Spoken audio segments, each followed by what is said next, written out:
नमस्कार। आज बात करते हैं मुजफ्फरनगर की। एक ऐसी जगह की जहां का दमदार इतिहास ही आज उसकी मजबूत इकोनॉमी की नींव है।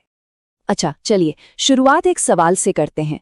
क्या किसी को अंदाजा है कि दुनिया में गुड़ की मतलब जैगरी की सबसे बड़ी मंडी कहाँ लगती है?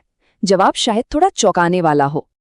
जी हाँ, दुनिया का सबसे बड़ा गुड़ बाजार कहीं और नहीं, अपने भारत में मुजफ्फरनगर में है। और जानते हैं, ये शहर शुरू से ही ट्रेडिंग का मतलब व्यापार का एक बहुत बड़ा सेंटर रहा है। तो चलिए सबसे पहले ये देखते हैं कि इस जिले की पहचान आखिर किस मीठी चीज से जुड़ी हुई है। मुजफ्फरनगर, जैसा कि हमने कहा, दुनिया के सबसे बड़े गुड़ बाजार का घर है। और ये इतना इंपॉर्टेंट है ना कि इसे one district one product scheme में भी जगह मिली है। इससे इसकी इकोनॉमिक पहचान और भी पक्की हो जाती है। पर सवाल ये उठता है कि ये इलाका इतना फर्टाइल, इतना उपजाऊ है कैसे? सारा राज ना इसकी जमीन में ही छुपा है। तो चलिए अब जरा इसकी खुशहाली की वजह को समझते हैं। देखिए, मुजफ्फरनगर बसा है गंगा और यमुना नदियों के ठीक बीच में। इस उपजाऊ मैदान को दोआब कहते हैं और ये दुनिया के सबसे ज्यादा फर्टाइल इलाकों में से एक है। बस यही इसकी तरक्की का सबसे बड़ा सीक्रेट है।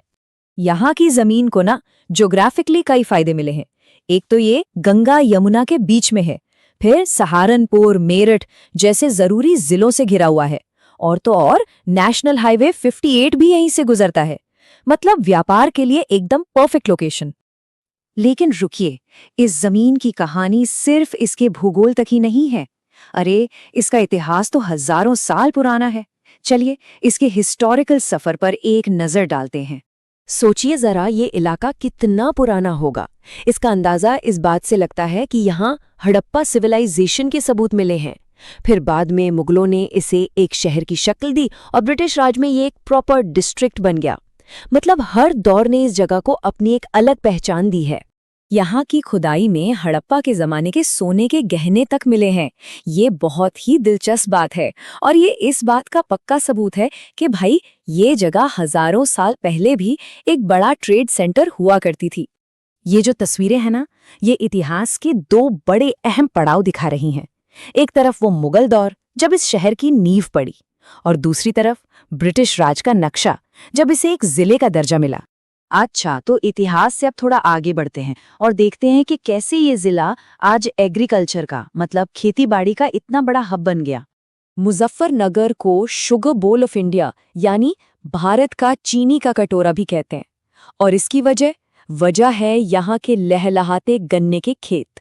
गन्ना ही यहाँ की मेन फसल है और इसी से यहाँ की इकोनॉमी को ताकत मिलती है। और ये नंबर देखिए, 70%। मतलब यहाँ की लगभग 70% आबादी सीधे सीधे खेती से जुड़ी है। इससे पता चलता है कि जमीन और लोगों की रोजी रोटी का रिश्ता कितना गहरा है यहाँ। तो ये कहना बिल्कुल भी गलत नहीं होगा कि खेती ही इस जिले की इकोनॉमी की रीढ़ की हड्डी है। सब कुछ इसी जमीन की उपज पर टिका हुआ है। तो क्या यहाँ सिर्फ खेती ही होती है? नहीं। चलिए अब ये देखते हैं कि कैसे यही खेती आज यहाँ के इंडस्ट्रीज को भी पावर दे रही है। अच्छा, आगे बढ़ने से पहले एक चीज समझ लेते हैं। ये जीआई टैग होता क्या है? देखिए, ये एक तरह का क्वालिटी सर्टिफिकेट है। एक लेबल जो बताता है कि कोई प्रोडक्ट किसी खास जगह का है और उसकी क्वालिटी वहीं की वजह से है। और ये बहुत बड़ी खबर है। हाल ही में 2023 में मुजफ्फरनगर के गुड़ को उसकी यूनिक क्वालिटी के लिए ये जीआई टैग मिल गया। इससे हुआ ये कि अब दुनिया भर में इसकी पहचान और भी पक्की हो गई है। यहाँ की इंडस्ट्रियल पावर भी कम नहीं है। एक तरफ तो चीनी, स्टील और कागज की बड़ी बड़ी मिलें हैं और दूसरी तरफ खेती पर बेस्ड छोटे छोटे उद्योग भी हैं जो इकोनॉमी को लगातार रफ्तार। एक पहेली समझिए, एक पुरानी मूर्ति, भारत का एक टॉप जासूस और एक एकदम नई चमकती हुई बुलेट ट्रेन। इन तीनों में भला क्या एक जैसा हो सकता है? सुनने में तो लगता है कि इनका आपस में कोई मेल ही नहीं है ना? लेकिन इसका जवाब आपको चौंका देगा और इसका जवाब है मुजफ्फरनगर। जी हाँ, ये जिला सिर्फ एक जगह नहीं है, बल्कि इन सभी एकदम अलग अलग दुनियाओं का एक कमाल का मिक्सचर है। तो चलिए सबसे पहले मुजफ्फरनगर को थोड़ा नंबरों से समझते हैं। ये आंकड़े किसी भी जगह की बुनियाद के बारे में बहुत कुछ बता देते हैं। 2011 की बात करें तो मुजफ्फरनगर में 41 लाख से भी ज्यादा लोग रहते थे। अब ये सिर्फ एक नंबर नहीं है, ये इस इलाके की जिंदगी और एनर्जी का सबूत है। अगर सेक्स रेशो की बात करें तो वो 889 है, मतलब 1000 पुरुषों पर 889 महिलाएं। ये आंकड़ा हमें इस क्षेत्र के सामाजिक ताने बाने और हाँ, उसकी चुनौतियों की भी एक झलक देता है। और लिटरेसी रेट करीब 69.12%, मतलब लगभग 70%। ये एक अच्छा संकेत है कि एजुकेशन इस इलाके की तरक्की की कहानी में एक जरूरी रोल निभा रही है। अच्छा, नंबरों से तो बात हो गई, अब जरा इस जिले की आत्मा में उतरते हैं, मतलब इसकी आध्यात्मिक पहचान, जिसकी जड़ें सदियों पुरानी हैं। ये तस्वीरें हमें मुजफ्फरनगर के धार्मिक मेलजोल की एक बहुत ही खूबसूरत कहानी बताती हैं। यहाँ अलग अलग धर्म, अलग अलग आस्थाएं सदियों से एक साथ बड़े सुकून से रहती आई हैं। जैसे कि एक तरफ है पवित्र शुक्रताल, जो गंगा नदी के किनारे बसा है। यहाँ भगवान हनुमान की 72 फुट ऊंची एक विशाल मूर्ति है, जो दूर दूर से श्रद्धालुओं को अपनी ओर खींचती है।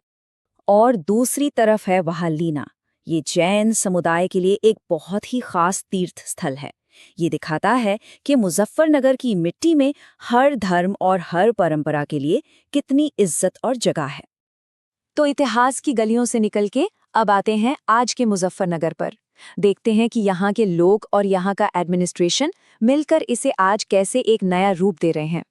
और इसी जिले से एक ऐसी शख्सियत भी निकल कर आई है, जिसने न सिर्फ अपना बल्कि पूरे जिले का नाम रोशन किया है।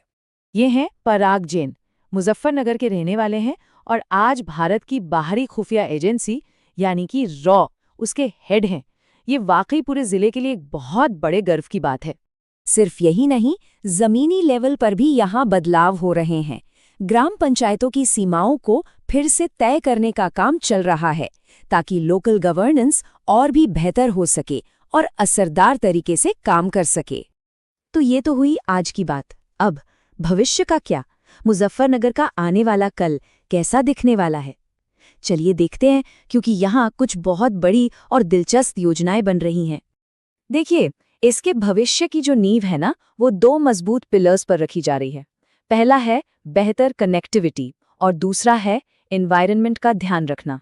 तो कनेक्टिविटी की बात करें तो यहाँ एक बहुत बड़ी छलांग लगाने की तैयारी हो रही है। Delhi Meerut rapid rail corridor को मुजफ्फरनगर तक लाने का एक प्रपोजल है।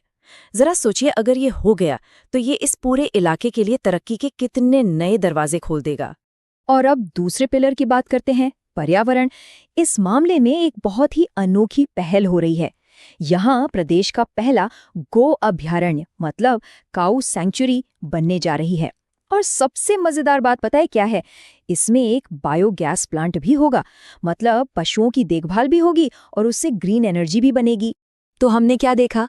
मुजफ्फरनगर एक ऐसी जगह है जो अपने अतीत की इज्जत करती है, अपने आज में जी रही है और पूरे जोश के साथ भविष्य की तरफ बढ़ रही है।